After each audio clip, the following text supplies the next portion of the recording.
After 500,000 years, aliens return to Earth and what they discover terrifies them. Part 5, 6 months after first contact. Representatives from both civilizations gathered on a neutral space station, built specifically for this purpose. The station orbited between Veltheron space and human territory, a symbol of the new cooperation between their peoples. Thex stood in the main hall, watching dignitaries arrive from both sides. Taeyang was there, of course, along with Minji and Doyun. They wore formal attire, but still carried themselves with that casual confidence that Thex had learned was typical of humans. On the Veltheron side, Elder Prax led the delegation, accompanied by various council members and military officials. Historic day, Taeyang said, approaching Thex with a warm smile. Our peoples officially become allies. Or at least agree not to destroy each other, Thex replied, his tone dry but not unfriendly. 6 months of negotiation had built a kind of understanding between them, even if true trust was still developing. The ceremony was brief. Both sides signed the treaty using their respective technologies, the Veltherons with their traditional quantum-sealed documents, the humans with holographic interfaces that bound the agreement into distributed databases across both civilizations. The treaty established open communication, cultural exchanges, joint research projects, and most importantly, strict non-aggression pacts with severe consequences for violation. As the ceremony concluded and dignitaries mingled, Dr. Ness found herself in conversation with Minji. The two had developed a professional respect over the months of negotiation, bonding over their shared love of science.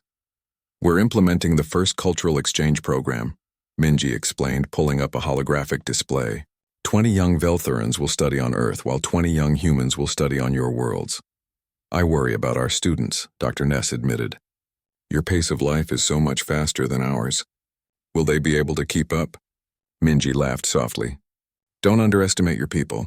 Yes, we move fast, but you have depth of knowledge that we lack. Your civilization has had millions of years to develop philosophy, art, cultural traditions. We're still figuring out who we are. Your students will teach us as much as we teach them. A young Veltheran woman named Hyerin was among the first exchange students to arrive on Earth. She stepped off the transport ship and stared at the bustling spaceport with wide eyes. Everything moved so quickly. Humans rushed past her, talking rapidly, their hands gesturing as they communicated. Displays flickered and changed faster than she could follow. Her guide, a human named Bora, greeted her with an enthusiastic wave. Hyerin, welcome to Earth. Come on, I'll show you to the university.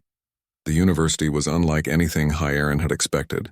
On Veltheran worlds, places of learning were quiet, contemplative spaces where students spent years mastering single subjects.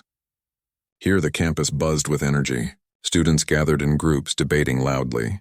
Holographic displays showed countless ongoing research projects. The library contained not just books but active research feeds from across human space.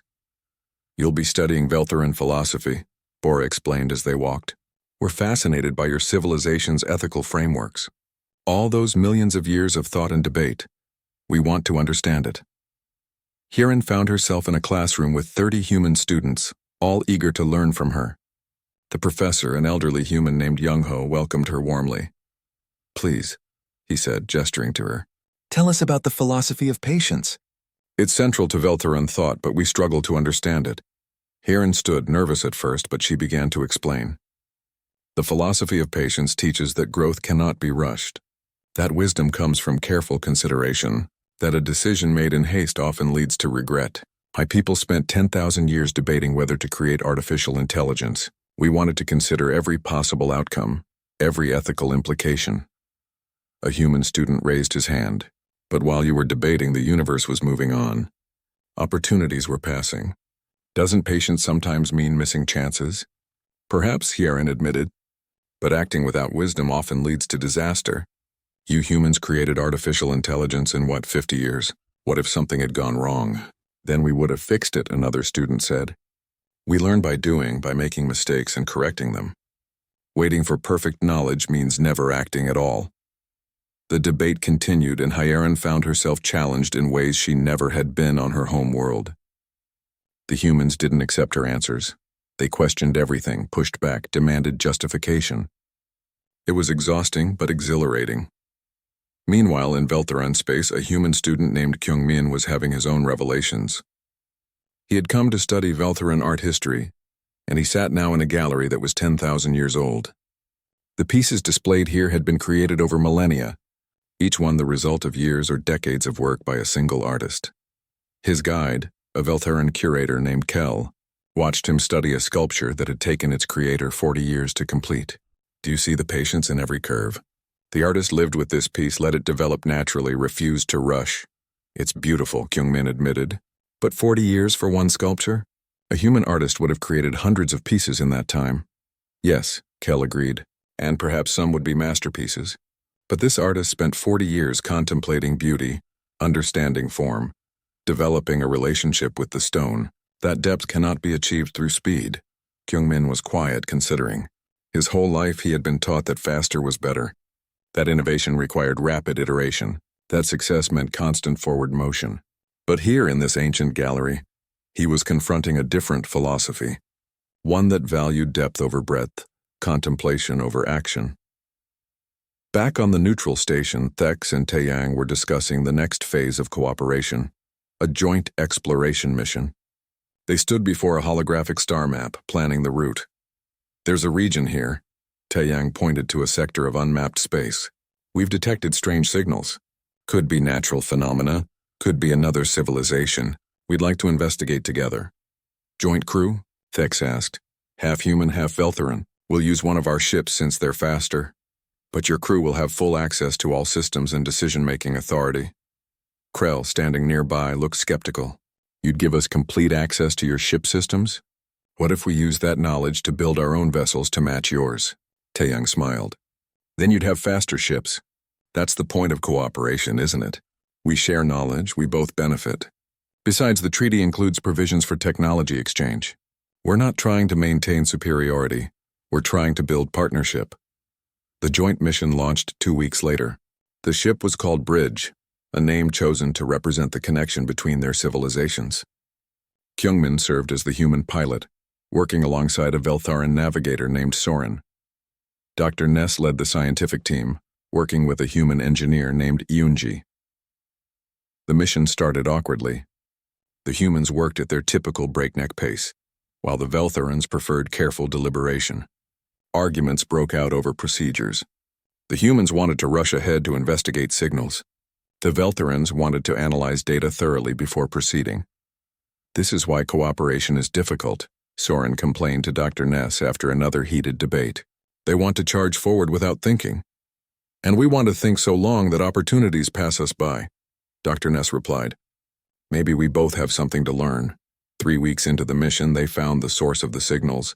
An ancient structure hung in space, clearly artificial but abandoned. It was enormous, larger than any space station either civilization had built. Preliminary scans show it's at least 5 million years old, Yoonji reported, her voice filled with awe. They entered the structure carefully, both species working together now, their differences temporarily forgotten in the face of discovery. Inside, they found evidence of a civilization that had once spanned dozens of galaxies. But the structure was empty, silent, dead. In a central chamber, they found records, images and data that told a story of a species that had achieved incredible power. They had reshaped worlds, controlled stars, built wonders that defied physics. But they had also grown arrogant, believing themselves above all other life.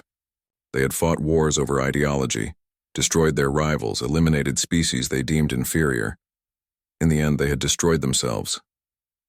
Their own weapons, their own arrogance had led to their extinction.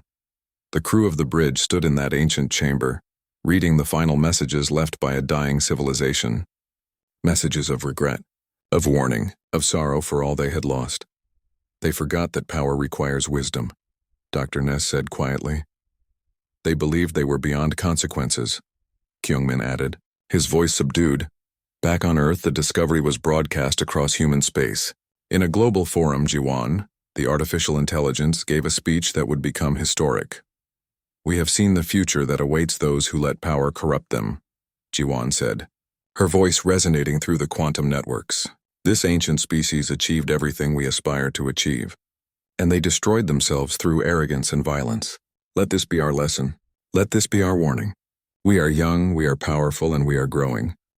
After 500,000 years, aliens return to Earth, and what they discover terrifies them. Part 4. That night, back aboard his flagship, Thex called an emergency meeting with his senior officers.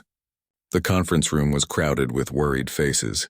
Word had spread through the crew about what they had found on Earth, and fear had taken root. "We need to make a decision," Thex began, his voice heavy with exhaustion. "Do we maintain contact with humanity, or do we leave and report back to the High Council?" Krell stood immediately. "We should leave now, while we still can. Commander, these humans are dangerous. They've advanced too fast, built too much. In a few thousand years, they could dominate the entire galaxy. We need to warn the Council. We need to prepare." "Prepare for what?" Dr. Ness challenged. "War? Against a species that already matches our technology and shows no signs of slowing down? That would be suicide. So we do nothing?" Krell shot back. "We just accept that this upstart species will eventually surpass every civilization in the galaxy? That they'll spread across the stars like a virus? They haven't shown any hostility," another officer pointed out. "They invited us to their world. They've been nothing but welcoming." "Because they don't see us as a threat," Krell argued. "We're irrelevant to them. They're being polite the way you'd be polite to a child. But what happens when we're in their way? What happens when their expansion reaches our borders?" Thex listened to the debate escalate, feeling the weight of command crushing down on him. Finally, he raised his hand for silence. "I need to consult with the High Council. This decision is beyond my authority." He moved to the communication array and initiated a quantum link to the Veltheron homeworld. The connection was instantaneous, bridging the light years between them. The faces of the High Council appeared on the screen, their expressions curious. Elder Prax, the head of the council, spoke first. "Commander Thex, your preliminary report was concerning. Tell us everything." For the next hour, Thex detailed everything they had discovered. The orbital infrastructure, the colonies, the artificial intelligence, the weapon systems. He held nothing back. As he spoke, he watched the council members' expressions shift from curiosity to concern to outright fear. When he finished, silence filled the communication channel. Finally, Elder Prax spoke. "This is worse than we imagined. A species that advances this quickly is unpredictable, dangerous. I recommend immediate quarantine," another council member said. "We should establish a perimeter around human space. No contact, no trade, no communication. Let them burn themselves out in isolation." "And if they don't burn out?" someone else challenged. "If they continue expanding? We can't quarantine a species that's already spread across 47 star systems. Then we consider more permanent solutions," a hawkish council member suggested, his meaning clear. "You're suggesting genocide," Dr. Ness said sharply, having moved close enough to hear. "The extermination of an entire species because they frighten us." "I'm suggesting survival," the hawk replied coldly. "If humanity continues unchecked, they will eventually dominate the galaxy. Every projection shows it. We have a narrow window to act while we still have numerical and military superiority." The debate erupted across the quantum link, council members arguing over humanity's fate. Thex closed his eyes, feeling sick. This was exactly what he had feared. Fear was breeding paranoia, and paranoia was breeding thoughts of violence. A chime interrupted the debate. Thex's communication officer looked up, his face pale. "Commander, we're receiving a message. It's from Earth, from Taeyang." On screen, Taeyang's face appeared and his expression was serious. Gone was the friendly diplomat from before. Now he looked like what he truly was, a representative of a civilization that had conquered its world and was reaching for the stars. "Commander Thex," Taeyang said quietly, "I apologize for interrupting your private discussion with your council. But we've been monitoring your communications." The conference room erupted in angry shouts. The council members on the screen looked furious. But Taeyang continued speaking, his voice cutting through the noise. "We're not trying to spy on you out of malice. We monitor all communication channels in our space as a security measure. It's how we knew you were coming. It's how we've been preparing for first contact with various species for decades." He paused. "And it's how we know that some members of your council are discussing our elimination." Elder Prax found his voice. "You dare to eavesdrop on the High Council of the Veltheran people and then admit it openly?" "Yes," Taeyang replied simply. "Because honesty is important right now. You're afraid of us." We understand that. We've been expecting it. Every older civilization we've encountered has gone through the same reaction. First wonder, then fear, then thoughts of containment or elimination. Can you blame us? Thex asked quietly. You've accomplished in centuries what takes other species millions of years. You've built weapons that could destroy entire fleets. You've created artificial intelligence that explores dimensions we can barely understand. What are we supposed to think? That we're different, yes. That we're fast, absolutely. But that we're dangerous? Taeyang shook his head. Only if you make us dangerous. We don't want conflict, Commander. We don't want to conquer or dominate.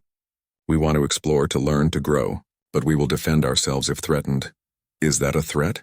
Krell demanded. It's a fact, Taeyang replied. Look, I'm going to be completely honest with you. We know we frighten other species. We know our rapid advancement makes us look like a threat.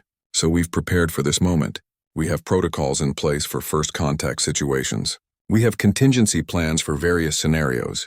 And yes, we have defenses ready if someone decides we're too dangerous to exist. Minji appeared beside Taeyang on the screen. But we'd much rather talk than fight. So we have a proposal, a formal treaty between our civilizations, a mutual defense and research pact. We'll share our innovation methods with you. You'll share your historical knowledge and cultural wisdom with us. We'll establish trade routes, cultural exchanges, joint exploration missions. We'll build something together instead of fearing each other. And if we refuse? Elder Prax asked. Then we go our separate ways, Taeyang said. We'll respect your borders. We won't expand into your territory. We'll maintain minimal contact. But understand this, we won't be contained. We won't be controlled. And we won't allow ourselves to be eliminated. If anyone tries, they'll discover exactly how dangerous humanity can be when threatened. The threat hung in the air, barely veiled despite Taeyang's calm tone. Dr. Ness stepped forward, her scientific mind working through the implications. This treaty. It includes non-aggression clauses? Yes, Minji confirmed. Very strict ones with severe penalties for violation. We don't want to leave room for misunderstanding. You're asking us to trust you, Thex said, to believe that your rapid expansion isn't a prelude to conquest. No, Taeyang corrected. We're asking you to work with us. Trust is something that has to be built over time. But cooperation can start now. We can prove through actions that we're not the threat you fear. Before anyone could respond, Do-hyun appeared on the screen.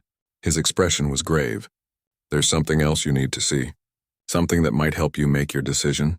The view changed. They were looking at a sterile facility, all white walls and controlled environments. In the center of the room stood a series of containment units, each one holding something that made Thex's blood run cold. These are our experimental weapons, Do-hyun explained. Technologies we've developed but never deployed. We built them because we needed to ensure that no one would dare attack us. Deterrence, essentially. The first containment unit held a device that seemed to bend space around itself. This is a spatial collapse weapon. It can create artificial black holes. Controllable, targetable. We could use it to destroy entire fleets or even star systems if necessary. The next unit contained something that looked like swirling energy. This manipulates the fundamental constants of physics in a localized area. We could theoretically shut down all chemical reactions in a region of space, including the ones that power starships and biological processes. The final unit was the most disturbing. It appeared empty, but Thex could feel something wrong about the space inside. This is what we call a consciousness disruptor. It attacks the quantum states that generate awareness. It would essentially erase the ability to think, to be aware, to exist as a conscious being. The room was silent. Even the hawkish council member looked pale. We built these, Do-hyun continued quietly, not because we want to use them.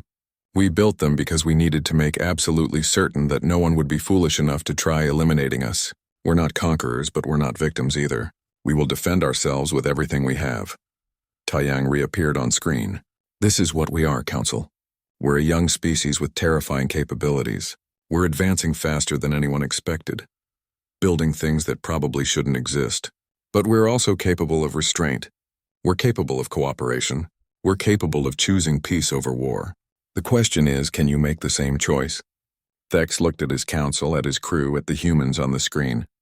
He thought about the museum on Earth. After 500,000 years, aliens return to Earth, and what they discover terrifies them part. The next morning, Do-hyun arrived at their guest quarters before dawn. He found Thex already awake, staring out the window at the city below. Lights moved in organized patterns as vehicles transported people to their daily activities. The city never seemed to sleep. "I thought you might want to see our orbital facilities," Do-hyun said. "Get the full picture of what we've built." Thex turned from the window, his face tired. He hadn't slept well. Every time he closed his eyes, he saw the timeline in the museum, showing humanity's impossible rise. "Yes, I think that would be wise." They took a shuttle up from the platform, rising through the atmosphere toward the ring of structures surrounding Earth. Dr. Ness and Krell joined them, both looking as exhausted as Thex felt. As they breached the atmosphere, the true scale of humanity's orbital infrastructure became clear. Stations dotted the space around Earth like jewels on a string. Some were small research outposts. Others were massive habitats that could house thousands of people. And everywhere ships moved between them in precise patterns. "Welcome to Earth's orbital sphere," Do-hyun announced. "We have 473 permanent structures in Earth orbit. Another 2,000 satellites handling everything from communication to weather monitoring to defense." "Defense," Krell repeated. "Show me these defense platforms you mentioned." Do-hyun guided the shuttle toward a cluster of angular structures. As they approached, Thex's scanner began picking up energy readings that made his blood run cold. Each platform bristled with weapon systems that could probably destroy his entire fleet. "These are our guardian stations," Do-hyun explained calmly. "Each one is autonomous but connected to a central network. They can track 10,000 targets simultaneously and respond to threats faster than any biological pilot could react." "How many of these do you have?" Dr. Ness asked, her voice barely steady. 200 around Earth, another 500 spread throughout our solar system, and we're building more every day." The shuttle moved past the defense network toward a larger structure. This one was different from the others, sleeker, more elegant. It looked like a ship, but it was massive, easily 3 times the size of Thex's flagship. "This is the Dawn Explorer," Do-hyun said with obvious pride. "Our newest faster-than-light vessel. She can cross the galaxy in months rather than years. We're preparing her for a long-range exploration mission." Thex stared at the ship, his mind struggling to process what he was seeing. The Veltherans had faster-than-light technology, but their ships were utilitarian, built for efficiency rather than speed. This ship looked like it could outrun anything in the Veltheran fleet. "You said newest," Krell noted. "How many others do you have?" "Currently operational?" "About 30. We have another 50 under construction in various orbital shipyards. 30 faster-than-light ships. The Veltherans had 12 in their entire fleet, and each one had taken decades to build. Humanity had 30 and was building more." Taeyang's voice came over the communication system. "Do-hyun, bring them to the observation deck. I have something else to show our guests." The shuttle docked with one of the larger stations. They entered through an airlock and followed Do-hyun through corridors filled with activity. Humans hurried past them, some carrying equipment, others deep in conversation. No one seemed particularly impressed by the presence of aliens in their station. To them, Thex realized this was just another day. The observation deck was a vast room with transparent walls that offered a view of Earth and the stars beyond. Taeyang stood at the center, manipulating a holographic display. Minji was with him, her fingers dancing across controls that generated streams of data. "I want to show you something," Taeyang said as they entered. "Minji, bring up the colonial map." The holographic display expanded, filling the room. Thex saw their solar system represented in miniature, with Earth at its center. But the display didn't stop there. It zoomed out, showing nearby stars, and around dozens of those stars, small markers glowed with the symbol of Earth. "These are our colonies," Taeyang explained. 47 star systems with permanent human settlements. Some are just research outposts. Others are full colonies with populations in the millions. Thex felt his legs go weak. 47 colonies. In how much time? We established our first extrasolar colony 200 years ago. The pace has been accelerating. We're currently expanding at a rate of about 5 new colonies per year. Dr. Ness moved closer to the display, studying it with scientific fascination and growing horror. This expansion rate, it's unprecedented. The Veltherans have 14 colonies across 800,000 years of space travel. "We're aware," Minji said. "We've studied your colonization patterns. Very cautious, very measured. Each colony carefully planned and established over decades. She paused. We don't work like that. When we identify a suitable world, we send a colony ship within months. If it's habitable, we establish a foothold. If it needs to be made habitable, we terraform it. Terraform? Thex repeated. You can reshape entire planets? We're learning, Taeyang replied. It's not perfect yet, but we're getting better. Our colony on Kepler 442b was a frozen wasteland when we arrived. Now it has breathable atmosphere and liquid water on the surface. Took us 40 years. 40 years to reshape a planet. The Veltharans had never even attempted such a thing. The risks were too high, the energy requirements too vast, the moral implications too complex. Krell had been silent, but now he stepped forward, his voice hard with barely controlled anger. What gives you the right? These worlds might have their own ecosystems, their own potential for life. You just swoop in and change them to suit yourselves? We only terraform lifeless worlds, Do-hyun responded quietly. We have strict protocols. If a planet shows any signs of indigenous life, even microbial, we leave it alone. We're not conquerors. We're explorers and builders. But you have the capability to conquer, Krell pressed. These weapons, these ships, this expansion rate, you could sweep across the galaxy like a plague. The room fell silent. Taeyang's expression became serious, his friendly demeanor dropping away to reveal something harder underneath. Yes, we could, but we choose not to. There's a difference between capability and intent. Is there? Krell challenged. History shows that species with power eventually use it. You've built an empire in just a few hundred years. What happens when you encounter another species that resists your expansion? What happens when someone says no to humanity? Minji stepped between them, her voice calm but firm. Then we negotiate. We find common ground. We've already encountered 3 other intelligent species in our expansion. 2 of them have welcomed trade and cultural exchange. The 3rd wanted to be left alone, so we respected their borders and moved our colonies away from their territory. And if you encounter someone hostile? Thex asked. Someone who attacks your colonies. The silence that followed was heavy. Finally, Taeyang spoke. Then we defend ourselves. But we don't seek conflict. We're not interested in conquest. There's too much universe out there to explore, too much to learn. Why waste time fighting when we could be discovering? Dr. Ness had been studying the colony map closely. She pointed to a cluster of systems near the edge of the display. These colonies here, they're arranged in a defensive pattern. You're building a perimeter. Taeyang glanced at Minji, some unspoken communication passing between them. Not a perimeter exactly. More like a safety buffer. We've detected signals from deeper in the galaxy, signs of other civilizations, some of them very old and very powerful. We're not naive enough to think everyone will be friendly. So yes, we're preparing. We're making sure that if someone does come looking for trouble, we can protect our people. Krell let out a bitter laugh. So you admit it. You're militarizing the galaxy. We're surviving, Taeyang corrected. Your own people did the same thing. Every species does. The difference is we're doing it faster than you expected, and that frightens you. Of course it frightens us. Thex snapped, his composure finally breaking. Do you understand what you look like to us?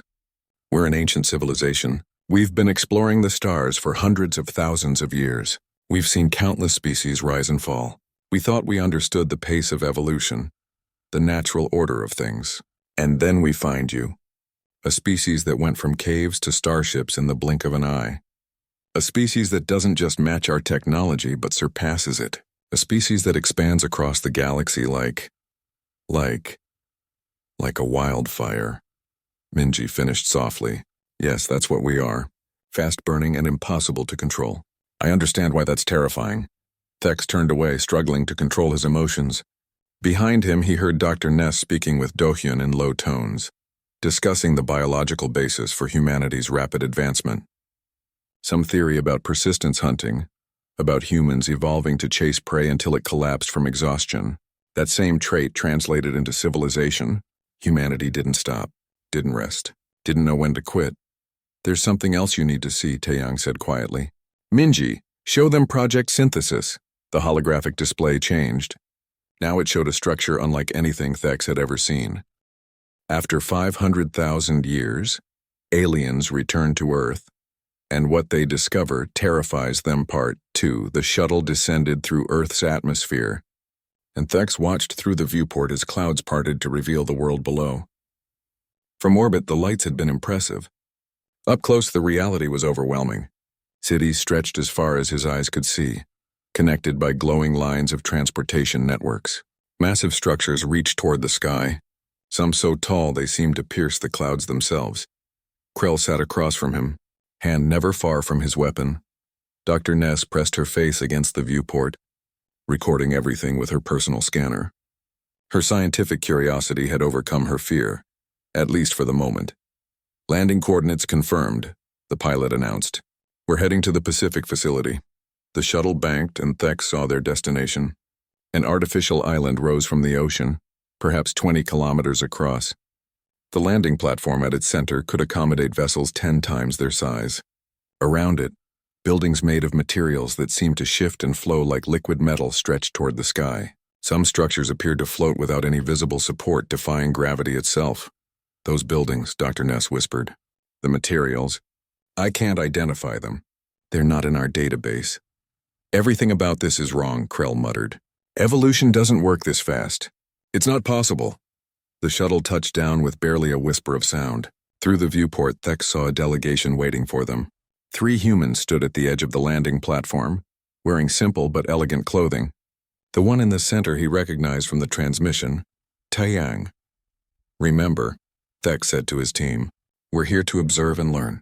No hostility unless absolutely necessary. And if they show hostility first? Krell asked. Then we die professionally, Thex replied grimly. He stood and walked to the exit hatch. The ramp extended and warm air rushed into the shuttle. Thex stepped out onto Earth for the first time, and the smell of salt water and strange vegetation filled his nostrils. The gravity was slightly lighter than his homeworld, making him feel oddly buoyant. Taiyang approached with an easy smile, his companions following. Commander Thex, welcome to Earth. I'm glad you accepted our invitation. He gestured to his left. This is Minji, our chief of quantum research. And this is Do-hyun, who specializes in xenobiology, specifically Veltheran biology. That last statement made Thex pause. You've studied our biology? We've never shared that information with anyone. Do-hyun smiled politely. Your ancestors left behind biological samples when they visited. We've had 500,000 years to study them. I could tell you your genetic sequence if you'd like, though that seems rather impolite for a first meeting. Dr. Ness stepped forward, her scientific interest clearly piqued. You've decoded our genome from ancient samples? That's remarkable. Our own genome wasn't fully understood until 10,000 years ago. We had motivation, Minji said. Her voice was gentle, but her eyes were sharp and intelligent. When we discovered the survey data your ancestors left behind, it changed everything. We realized we weren't alone in the universe. We realized we were being watched. It gave us something to reach for. Taeyang gestured toward the buildings. Please, let us show you what we've built. I think you'll find it interesting. They walked across the platform toward the nearest structure. As they got closer, Thex realized the building's surface was covered in patterns that seemed to move and shift. Images flickered across the material like water flowing over stone. Programmable matter, Minji explained, noticing his stare. The building can reconfigure itself based on our needs. If we need more office space, it grows. If we need a laboratory, it adapts. The entire city is like this. We've theorized about such materials, Dr. Ness said, her voice filled with wonder. But the computational power required to coordinate it? Our quantum processors handle it easily, Minji replied. Would you like to see them? They entered the building through doors that simply melted away as they approached. Inside, the space was vast and filled with light that seemed to come from everywhere and nowhere at once. Humans moved about on various levels, some walking on what appeared to be solid floors, others floating on platforms that defied gravity. Do-hyun led them to an elevator that rose through the center of the building. As they ascended, Thex could see into various floors. Laboratories filled with equipment he couldn't identify. Meeting rooms where humans collaborated with holographic displays that seemed more real than reality itself. Gardens growing in midair suspended by forces he couldn't detect. How long did it take you to develop this technology? Thex asked, trying to keep his voice steady. Which part? Taeyang replied. Programmable matter took us about 50 years once we understood the basic principles. The gravity manipulation systems were trickier, maybe 80 years of research. Though most of that time was spent creating materials that could withstand the stress. 50 years. 80 years. The Veltharans had been researching gravity manipulation for 10,000 years and had only achieved basic results. Thex felt his sense of reality slipping. The elevator opened onto a floor dedicated to quantum research. Minji led them to a chamber where a device hummed with barely contained energy. It was small, no larger than Thex's hand, but the power readings made Dr. Ness's scanner shriek in alarm. "This is a quantum processor," Minji explained. "It exists in multiple states simultaneously, allowing for calculations that would take conventional computers millions of years. We use them for everything from weather prediction to space navigation." "To run a single city?" Dr. Ness asked, her voice barely a whisper. "Oh no," Minji laughed. "This one handles about 100 million simultaneous users accessing the global network. We have thousands of these." Krell had remained silent throughout the tour, but now he spoke up. "Where are your weapons? Your military facilities?" Taeyang's expression didn't change, but something shifted in his eyes. "We prefer not to lead with those. But if you're curious, Do-hyun can show you our defensive systems." Do-hyun nodded and led them to a different section of the building. They entered a room where holographic displays showed Earth from orbit. Thousands of small dots surrounded the planet, each one marking a defensive satellite. "Our orbital defense network can respond to threats in microseconds," Do-hyun explained. "Each platform is autonomous but connected to a central coordination system. They can intercept anything from asteroids to incoming missiles to hostile spacecraft." "And how many times have you needed to use this system?" Krell asked suspiciously. "Against external threats? Never, but we test it constantly. We're not naive, Commander Krell. We know the universe can be dangerous. We've made sure we can protect ourselves." They moved to another floor, this one dedicated to Earth's history. A museum stretched before them, filled with artifacts and displays. Taeyang led them to the beginning of the exhibition. "This is where your story and ours intersect," he said, stopping before a large display. Thex stared at what he saw. Behind protective glass was a perfectly preserved copy of the Veltharan survey data. The original files his ancestors had created 500,000 years ago. But next to it was something else, a primitive stone tool, worn smooth by ancient hands. "We found the data storage device your ancestors left behind about 50,000 years ago," Taeyang explained. "By then we had developed basic tools and fire. We couldn't read the data yet, but we knew it was important. We protected it, passed it down through generations, and when we finally developed the technology to access it..." He paused, his expression serious. "It changed everything." Dr. Ness moved closer to the display, reading the translation of the original survey report. Her voice shook as she read aloud. "Species shows minimal cognitive development. Tool use limited to basic stone implements. No evidence of complex language or social structures. Recommend classification as presentient. Estimated time to achieve spaceflight capability, 2 to 3 million years." "Your ancestors underestimated us," Taeyang said softly. "But we don't blame them. They had no way of knowing what we would become." Thex moved along the timeline display. He saw humanity's progress laid out in terrifying detail. The development of agriculture 10,000 years ago. Writing 5,000 years ago. Then acceleration, cities, empires, science, and then, in what seemed like an eye blink, everything exploded. Industrialization, electricity, computers, space travel. "Why?" Thex asked, turning to face Taeyang. "Why did you advance so quickly?" "What drives you?" Taeyang was quiet for a moment, considering his answer. "Have you ever been told you're not good enough? That you'll never amount to anything? That's what your ancestors' report said about us. We were primitives. We weren't worth a second visit for 1,000,000 years. When we finally translated that report, it lit a fire in humanity. We decided to prove them wrong." "Prove you wrong. So you did all this out of spite?" Krell asked incredulously. "Not spite," Minji corrected. "Determination. You gave us a goal. You showed us that intelligence wasn't unique to us, that there were others out there watching us, judging us. We couldn't accept being seen as lesser, so we became more." Do-hyun pulled up a holographic chart showing comparative development times. After 500,000 years, aliens return to Earth, and what they discover terrifies them apart. The stars bent and twisted as the Veltharan fleet emerged from faster-than-light travel. Commander Thex gripped the arms of his command chair, watching the view screen as reality snapped back into focus. Before them hung a familiar yellow star, the same one they had visited so long ago. But something was wrong. The sensors were screaming with data, far more than there should be. "Report," Thex commanded, his voice steady despite the confusion churning in his chest. Dr. Ness, the chief science officer, stared at her console with wide eyes. Her fingers danced across the controls, checking and rechecking the readings. "Commander, I'm detecting massive electromagnetic emissions from the third planet. Radio waves, microwave transmissions, organized signals across multiple frequencies. This doesn't match our records at all." Thex felt his blood run cold. He pulled up the ancient survey data on his personal screen. 500,000 years ago, his ancestors had visited this system. They had found a blue world covered in water and green land. On that world lived primitive creatures, barely intelligent apes that used rocks to break open nuts and lived in caves. The Veltherans had taken samples, recorded observations, and left. The species was marked as presentient in the galactic database, not worth a second visit for at least another 1,000,000 years.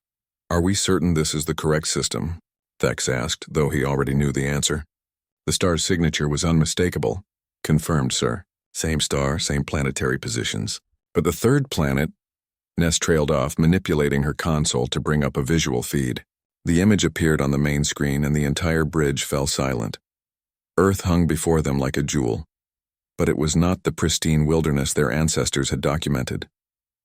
The night side of the planet blazed with light. Millions of points of illumination covered the continents in web-like patterns. Cities, Thex realized with growing horror. Enormous cities. "Magnify the orbital space," he ordered. The view zoomed out and the crew gasped. Dozens of structures orbited the planet. Space stations, satellites, construction platforms. Some were small, others massive enough to be small cities themselves. Ships moved between them in organized traffic patterns. Krell, the security chief, stood from his station. His hand instinctively moved to his sidearm. "Commander, this is impossible. The species we documented couldn't have evolved this fast. It takes millions of years to develop spaceflight capability. Our own people took 12 million years. I'm aware of the timeline, Krell," Thex said quietly. His mind raced through possibilities. Had another species colonized this world? Had the Veltharans made an error in their original survey? But no, the planetary composition matched perfectly. This was the same world. Dr. Ness spoke up, her voice shaking slightly. "Commander, I'm receiving a transmission. It's directed at us specifically, on screen." The image changed. A face appeared and Thex felt his breath catch. It was one of them. One of the primitive apes his ancestors had studied. But this one was different. It wore sophisticated clothing. Its eyes held intelligence, sharp and focused. Behind it, Thex could see a sleek control room filled with advanced technology. The creature smiled. When it spoke, the words came out in perfect Veltheran. Not just the words, but the accent, the subtle inflections that took decades to master. "Greetings, travelers. My name is Taeyang. I am a diplomatic liaison for the United Earth Council. We've been expecting you." The bridge erupted in confused murmurs. Thex silenced them with a raised hand. "You speak our language?" "Of course," Taeyang replied smoothly. "We've studied your people extensively. Your ancestors left behind quite a bit of data when they visited us 500,000 years ago. It's been incredibly useful." He paused, his smile widening.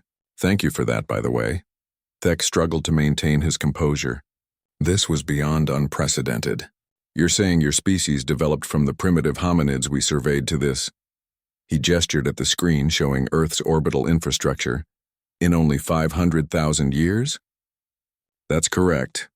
Though we prefer the term rapidly advancing rather than primitive. We've come a long way."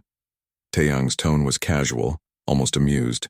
"I'm sure you have many questions. Why don't you come down and visit?